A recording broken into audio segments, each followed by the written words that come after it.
എല്ലാ ജാതി മതങ്ങളും ഗുരു പറഞ്ഞതുപോലെ തന്നെ എല്ലാ ജാതി മതങ്ങളും ഒരുപോലെ, എല്ലാ ജാതി മതങ്ങളെയും ഒരുപോലെ കാണണം, എല്ലാ ജാതി മതങ്ങൾക്കും ഒരുപോലെ സ്വാതന്ത്ര്യം കൊടുക്കണം. അല്ലെങ്കിൽ ഈക്വാലിറ്റി എന്ന് പറയുന്നത്, ഈക്വാലിറ്റി ബിഫോർ ലോ എന്ന് പറയുന്നത്, ഇന്ത്യയുടെ ഭരണഘടന എന്ന് പറയുന്നത്, ഇതെല്ലാം ശ്രീനാരായണ ഗുരു പറഞ്ഞതും കോൺഗ്രസിൻ്റെ മതേതര ആശയങ്ങളും ഒന്നാണ് എന്നാണ് എനിക്ക് ആമുഖമായി പറയാനുള്ളത്. ഇവിടെ ഏറ്റവും പ്രധാനപ്പെട്ട ഒരു കാര്യം നമ്മൾ കാണേണ്ടത്, താങ്കൾ ചോദിച്ച ചോദ്യം പ്രധാനമായിട്ടും മുഖ്യമന്ത്രിയുടെ പ്രസംഗവുമായി ബന്ധപ്പെട്ടാണ് ചോദിച്ചത്. എന്തായിരുന്നു ശിവഗിരി മഠത്തിൽ പോയി അദ്ദേഹം ഇത്തരത്തിലൊരു പ്രസംഗം നടത്തിയതിൻ്റെ പ്രസക്തി എന്തായിരുന്നു? നമ്മളപ്പോൾ മറ്റ് രണ്ട് കാര്യങ്ങൾ ഈ സമയത്ത് ഓർക്കണം. ദൈവദശകം പാടിയപ്പോൾ എഴുന്നേറ്റ് നിൽക്കാൻ മടി കാണിച്ച ഒരു മുഖ്യമന്ത്രിയാണ് കേരളത്തിൻ്റെ മുഖ്യമന്ത്രി. മറ്റ് ചില സംഭവങ്ങളുണ്ട്, അതിലേക്ക് പിന്നീട് ഞാൻ വരാം. അപ്പോൾ അത്തരത്തിൽ മടി കാണിച്ച ഒരു മുഖ്യമന്ത്രിയാണ് ഇന്നലെ ശിവഗിരിയിൽ പോയി പ്രസംഗിച്ച് സനാതന ധർമ്മത്തെക്കുറിച്ച് പറയുന്നത്, അല്ലെങ്കിൽ സനാതന ധർമ്മത്തെക്കുറിച്ച് ഒരു അഭിപ്രായം പറഞ്ഞ് അതൊരു ചർച്ചയിലേക്ക് കൊണ്ടുവരുന്നത്. ഇവിടെ ഏറ്റവും പ്രസക്തമാവുന്ന ഒരു കാര്യം, പണ്ഡിറ്റ് ജവഹർലാൽ നെഹ്റു പണ്ട് സോമനാഥ ക്ഷേത്രം ഉദ്ഘാടന സമയത്ത് പ്രധാനമന്ത്രിയെ ക്ഷണിക്കുമ്പോൾ അത് ചെയ്യേണ്ടത് പൂജാരികളാണ്, അത് പൂജ ചെയ്യേണ്ട ആളുകളാണ്, അതിൻ്റെ തന്ത്രിമാരാണ്, അവരാണത് ചെയ്യേണ്ടത്. അപ്പോൾ സോമനാഥ ക്ഷേത്രം ഉദ്ഘാടനം ചെയ്യേണ്ടതല്ല ഒരു പ്രധാനമന്ത്രിയുടെ പ്രധാനപ്പെട്ട തൊഴിലെന്ന് പറയാൻ ധൈര്യം കാണിച്ച ഒരു പ്രധാനമന്ത്രി ഉണ്ടായിരുന്നു. അത് കോൺഗ്രസിൻ്റെ പ്രധാനമന്ത്രിയായിരുന്നു. അപ്പം ഞാൻ പറഞ്ഞു വന്നത്, ഭരണകൂടം, ഭരണാധികാരികൾ ജാതി മത കാര്യങ്ങളിലേക്ക്, വിശ്വാസ പ്രശ്നങ്ങളിലേക്ക്, ആചാരങ്ങളുടെ കാര്യങ്ങളിലേക്ക് ഇടപെടുന്നതിന് ആദ്യമായി ഒരു പരിധി വയ്ക്കണം. തീർച്ചയായിട്ടും നമുക്കറിയാം, ആചാര പ്രശ്നങ്ങൾ, വിശ്വാസ പ്രശ്നങ്ങൾ ഓരോ ജാതി മതത്തിനും വ്യത്യസ്തമായിട്ടുണ്ട്.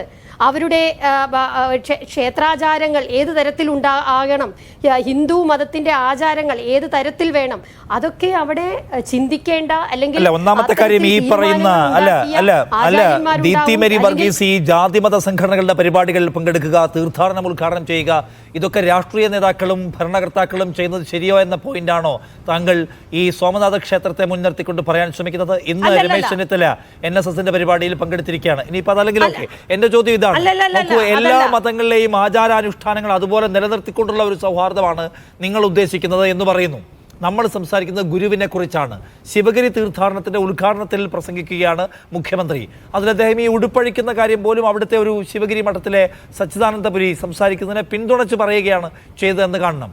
അപ്പോൾ ഹിന്ദു സമുദായത്തിനകത്ത് നിലകൊള്ളുന്ന ഇപ്പോഴത്തെ ആചാരാനുഷ്ഠാനങ്ങൾ അവ മാറ്റിമറിക്കേണ്ടതാണ് എന്ന് ചിന്തിച്ച ആളാണ് ഗുരു. എല്ലാ ആചാരങ്ങളും അതുപോലെ നിൽക്കട്ടെ, അങ്ങനെ നിലനിർത്തിക്കൊണ്ടുള്ള സൗഹാർദ്ദമാണ് വേണ്ടത് എന്ന് വിചാരിച്ച ആളല്ല. ഈ പറയുന്ന ചാതുർവർണ്ണ്യം, ജാതി വ്യവസ്ഥ, വിവേചനം എന്നിവ അവസാനിപ്പിക്കേണ്ടതുണ്ട് എന്ന നിലപാടുണ്ടായിരുന്ന ആളാണ്. അതിനെക്കുറിച്ചാണ് പിണറായി വിജയൻ സംസാരിക്കുന്നത്. ആ ഗുരുവിനെ കുറിച്ച് സംസാരിക്കവേ നിങ്ങൾ ആ ഗുരുവിൻ്റെ പുരോഗമനാശയത്തെ പിന്തുണയ്ക്കുന്നോ, അതോ ഇപ്പോഴും ഗുരു എതിർത്തു പോന്ന ഈ ആചാര വ്യവസ്ഥകൾ തുടരണം എന്ന നിലപാടാണോ നിങ്ങൾക്കുള്ളത്? അതിൽ നിങ്ങൾക്ക് ഗുരുവിനോടുള്ള സമീപനം എന്താണ് എന്ന് പറഞ്ഞു തുടങ്ങാം എന്ന് തോന്നുന്നു ദീപ്തി. നിഷാദെ, അതിൻ്റെ അകത്ത് എന്തിനാണ് അത്തരത്തിലൊരു ചോദ്യത്തിന് പോലും പ്രസക്തിയില്ലല്ലോ. കോൺഗ്രസിനെ സംബന്ധിച്ച് ഞാൻ കോൺഗ്രസിൻ്റെ വക്താവായിട്ടാണ് ഇവിടെ വന്നിരിക്കുന്നത്. താങ്കൾ ചില ആചാരങ്ങളിലേക്ക്, വ്യവസ്ഥകളിലേക്ക്, മുഖ്യമന്ത്രി പറഞ്ഞ കാര്യങ്ങളിലേക്ക്, അതുപോലെ ശിവഗിരി മഠത്തിൻ്റെ സ്വാമി പറഞ്ഞ കാര്യത്തിലേക്കൊക്കെ കടന്നു എന്നുള്ളത് കൊണ്ടാണ് ഞാൻ തുടക്കത്തിൽ അത്തരത്തിലൊരു ആമുഖം പറഞ്ഞത്. ഇതൊന്നും പറയേണ്ടത് ഭരണകൂടമല്ല, ഭരണാധികാരികളല്ല, മറിച്ച് വിശ്വാസികളാണ്, വിശ്വാസ സമൂഹമാണ് അത്തരം കാര്യങ്ങൾ തീരുമാനിക്കേണ്ടത്. ഏത് പോയിന്റിലാണ്, ഞാനൊന്ന് കംപ്ലീറ്റ് ചെയ്തോട്ടെ, ഏത് പോയിന്റിലാണ് ഒരു ഭരണകൂടവും ഭരണാധികാരിയും അതിൽ ഇടപെടേണ്ടത്? ഇടപെടേണ്ടി വരുന്നത് നീതി നിഷേധം നടക്കുമ്പോൾ, ഒരു പൗരന് നീതി നിഷേധം ഉണ്ടാകുമ്പോൾ. ഇപ്പോൾ ഈ പറയുന്ന ചാതുർവർണ്ണ്യത്തിനെതിരെ ഏറ്റവും അധികം ശബ്ദമുയർത്തിയത്, സമരം ചെയ്തത്, പ്രമേയം പാസാക്കിയത് ഇന്ത്യൻ നാഷണൽ കോൺഗ്രസ് എന്ന പ്രസ്ഥാനമാണ്.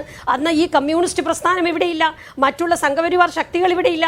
അന്ന് 1924 കാക്കിനടയിൽ നടന്ന സമ്മേളനത്തിൽ ഐത്തോച്ചാടന പ്രമേയം നടത്തിയത് കോൺഗ്രസിന്റെ പ്രമേയത്തിലൂടെയാണ് അന്ന് തീരുമാനമുണ്ടാകുന്നത്.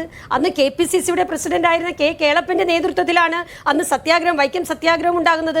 അപ്പോൾ അങ്ങനെ പറയാനുള്ള ഒരു രാഷ്ട്രീയ പ്രസ്ഥാനമാണ് ഇന്ത്യൻ നാഷണൽ കോൺഗ്രസ്.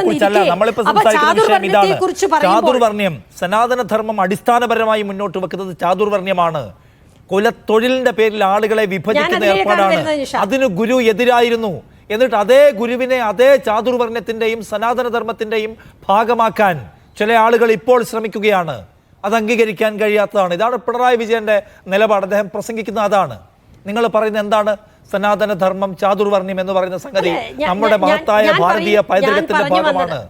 അതിനെ നിലനിർത്തേണ്ടതുണ്ട്. അതിനെ ഗുരു എതിരായിരുന്നു എന്നുള്ള പോയിന്റ് ഒന്നും ഇപ്പോൾ ഉന്നയിക്കേണ്ട എന്നാണോ നിങ്ങളുടെ പോയിന്റ്? എന്താണ്?